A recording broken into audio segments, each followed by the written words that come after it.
പഹൽഗാം ഭീകരാക്രമണത്തിലൂടെ നമ്മുടെ സഹോദരിമാരുടെ നെറ്റിയിലെ സിന്ദൂരം മായ്ച്ചു കളഞ്ഞു. പാകിസ്ഥാൻ ഭീകരവാദികൾക്കും പാകിസ്ഥാൻ എന്ന ഭീകരരാഷ്ട്രത്തിനും ഓപ്പറേഷൻ സിന്ദൂരിലൂടെ മറുപടി നൽകിയ നമ്മുടെ രാജ്യത്തിന്റെ ത്രിവർണ്ണ സ്വാഭിമാൻ യാത്ര ഈ വാഹനത്തിന് തൊട്ടു പിന്നാലെ കടന്നു വരികയാണ്. ത്രിവർണ്ണ സ്വാഭിമാൻ യാത്ര കൊല്ലത്ത് ചിന്നക്കടയിൽ സമാപിക്കുമ്പോൾ ഭാരതത്തിന്റെ യുദ്ധ ഇതിഹാസം, ഭാരതം കണ്ട എക്കാലത്തെയും മികച്ച സൈനികൻ സാം മനേക്ഷ എന്ന ധീര സൈനികന്റെ ആത്മാവിന് അവരുടെ കുടുംബത്തിന് മുന്നിൽ വെച്ച് മതം ചോദിച്ച് കുടുംബത്തിന് മുന്നിൽ വെച്ച് കുടുംബമായിട്ട് കുറച്ച് നല്ല നിമിഷങ്ങൾ ചെലവാക്കാന്ന് പറഞ്ഞ് കശ്മീരിൽ പോയ ആ കുടുംബത്തെ അംഗങ്ങളാണ് പാകിസ്ഥാനിൽ നിന്ന് വന്ന് ലഷ്കർ-എ തോയ്ബയുടെ ടെററിസ്റ്റ് ഫണ്ട് എന്നൊക്കെ പറഞ്ഞ് പേര് മാറ്റി നമ്മളെ ഭാരതത്തിന്റെ മണ്ണിൽ ഉള്ളിൽ വന്നിട്ട് അവർ അങ്ങനെ ഒരു ക്രൂരത ചെയ്തിട്ട് പോയത്.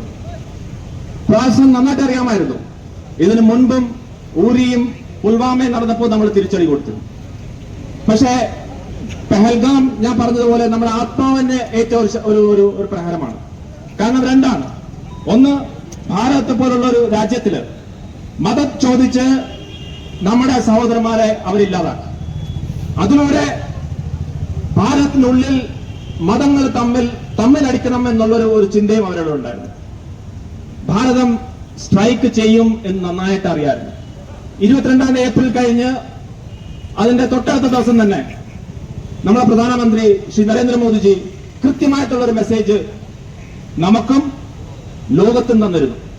അതായത് ഇതാരാണ് ചെയ്തിരിക്കുന്നത്, അതാരാണോ ചെയ്യിപ്പിച്ചത് അവരെ മിട്ടി മേ മിലാതെ എന്നാണ് പറഞ്ഞത്. അതായത് മണ്ണിൽ ആക്കും എന്നായിരുന്നു പറഞ്ഞത്.